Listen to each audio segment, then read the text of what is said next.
नमस्कार दोस्तों, स्वागत है आपका फेसलेस ग्राफी में। मैं हूं प्रकृति। अगर मेरी आवाज आपसे कनेक्ट हो रही है तो चैनल को जरूर सब्सक्राइब करें। आपके सामने है एक ऐसी कहानी जो बिहार की राजनीति का एक बड़ा अध्याय है। जेडीयू जनता दल यूनाइटेड की कहानी। इसमें हर मोड़ पर आपको महसूस होगा कि ये राजनीति नहीं, एक जमीनी लड़ाई थी, पहचान, सत्ता और बदले की। कहानी शुरू होती है 1997-98 से, जब बिहार की राजनीति में एक ओर लालू प्रसाद यादव की आरजेडी का दबदबा था, तो वहीं दूसरी ओर इमर्ज हो रहा था एक युवा नेता नीतीश कुमार, एक समाजवादी सोच, समता पार्टी और लोक शक्ति पार्टी से जुड़ा हुआ नेता। साल 2003 में शरद यादव, नीतीश कुमार, जॉर्ज फर्नांडिस और अन्य समाजवादी सोच वालों ने मिलकर जेडीयू की नींव रख दी, एक ऐसी पार्टी जो आरजेडी की एकल राज और भ्रष्टाचार के विरुद्ध खड़ी थी। सन 2005 में पहली बार जेडीयू ने गठबंधन बनाकर बीजेपी के साथ मिलकर चुनाव जीत लिया। नीतीश कुमार पहली बार बिहार के मुख्यमंत्री बने और सत्ता में आते ही उन्होंने भ्रष्टाचार मुक्त विकास पथ पर तेजी से कदम बढ़ाया और जनता का विश्वास जीत लिया। अगला विधानसभा चुनाव 2010 भी उनके पक्ष में हुआ। जेडीयू को 115 सीटें मिली, बीजेपी को 91 सीटें और एनडीए ने कुल मिलाकर 206 सीटें जीतकर जोरदार जीत हासिल की। लेकिन सन 2013 वो साल था जब नरेंद्र मोदी को बीजेपी ने प्रधानमंत्री का चेहरा घोषित कर दिया। जेडीयू और नीतीश कुमार ने एनडीए के साथ 17 साल पुराना गठबंधन तोड़ दिया और 2014 में लोकसभा चुनाव में सिर्फ 2 सीटें जीत पाई। नीतीश कुमार को मुख्यमंत्री पद से इस्तीफा देना पड़ा और जीतन राम मांझी मुख्यमंत्री बने। लेकिन फिर आरजेडी से उन्हें समर्थन मिला और थोड़े ही दिनों बाद नीतीश कुमार फिर से वापस सत्ता में लौटे। सन 2015 में महागठबंधन बना, जिसमें जेडीयू, आरजेडी, कांग्रेस एक साथ आई और बिहार विधानसभा में 178 में से 178 सीटें जीतकर गठबंधन की सरकार बनाई। जेडीयू को 71 सीटें मिली और फिर से नीतीश कुमार को मुख्यमंत्री बनाया गया। पर सन 2017 में महागठबंधन फिर से टूट गया। नीतीश कुमार ने आधिकारिक रूप से इस्तीफा देकर अगले ही दिन बीजेपी के समर्थन से एनडीए की सरकार बनाई।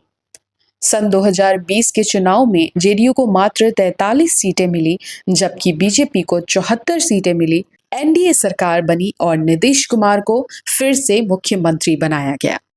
लेकिन फिर से 9 अगस्त 2022 को 8वीं बार मुख्यमंत्री बनकर उन्होंने एनडीए को छोड़ दिया और महागठबंधन की दूसरी पारी यानी 2.0 की स्थापना की, जिसमें आरजेडी, कांग्रेस और अन्य दल शामिल थे। बिहार सरकार फिर से गठबंधन के धरातल पर आ गई। लेकिन फिर जनवरी 2024 में एक और बड़ा मोड़ आया। नीतीश कुमार और जेडीयू ने फिर से पलटी मारते हुए एनडीए में वापसी की और उन्होंने बीजेपी के साथ फिर से गठबंधन किया और लोकसभा चुनाव में जेडीयू के 12 सांसद एनडीए के लिए निर्णायक साबित हुए। अब हम बात करेंगे बिहार में जेडीयू की जमीनी पकड़ पर और उसकी पहचान पर। बिहार में जेडीयू ने खुद को एक ऐसा दल बनाया है जो कास्ट बेस्ड वोट बैंक के साथ ही पारंपरिक वेलफेयर बेनिफिट्स पर भी बात करती है। नीतीश कुमार ने कास्ट सर्वे, प्रगति यात्रा जैसे अभियान चलाकर ईबीसीज, मुस्लिम और पिछड़े वर्गों को जोड़ने की रणनीति अपनाई है, जिससे उन्होंने एक मजबूत सामाजिक गठबंधन खड़ा किया है। आज जेडीयू के सबसे बड़े चेहरे नीतीश कुमार स्वयं हैं, एक लंबा अनुभव और बिहार के 9 बार मुख्यमंत्री रह चुके हैं। पार्टी के अंदर असर रखने वाले अगर अन्य कुछ नाम की हम बात करें तो संजय कुमार झा जैसे राष्ट्रीय कार्यकारिणी प्रमुख का नाम आता है। अशोक चौधरी, उपेंद्र कुशवाहा और गुलाम रसूल बलियावी जैसे क्षेत्रीय नेताओं का नाम आता है। कुछ नवीनतम चर्चाओं में शामिल है उपेंद्र कुशवाहा की मांग कि निशांत कुमार को जेडीयू का नेतृत्व सौंपा जाए।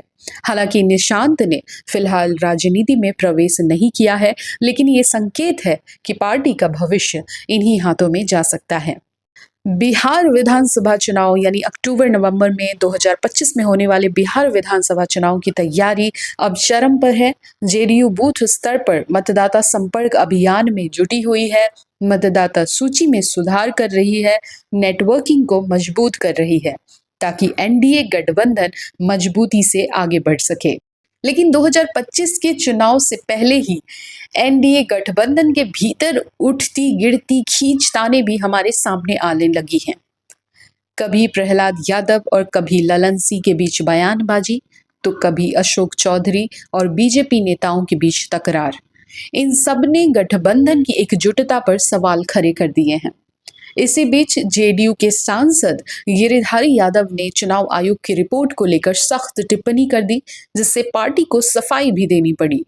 बीजेपी के एक विधायक ने जब नीतीश कुमार को देश का उपराष्ट्रपति बनाए जाने की सलाह दी, तो जेडीयू ने साफ कह दिया है कि नीतीश कुमार अगले 5 साल बिहार की सेवा करने के लिए प्रतिबद्ध हैं।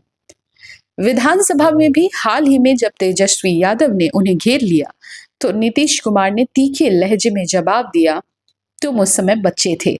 साफ है कि गठबंधन चल तो रहा है, लेकिन दरारें अब सामने आने लगी हैं और इन्हीं दरारों के बीच जेडीयू अपनी जमीन बचाने की पूरी कोशिश में लगी है। चुनाव नजदीक है और बिहार की राजनीति फिर एक नए मोड़ की तरफ बढ़ रही है। तो ये थी जनता दल यूनाइटेड की पूरी कहानी, एक ऐसा राजनीतिक सफर जिसमें रास्ते कई बार बदले, रिश्ते टूटे और फिर जुड़े, लेकिन चेहरा वही रहा, नीतीश कुमार का। कभी एनडीए के साथ, कभी महागठबंधन में, तो कभी अकेले भी। जेडीयू ने बिहार की राजनीति को दिशा दी है, चुनौती दी और कई बार खुद को नई शक्ल में ढालकर फिर से खड़ा किया।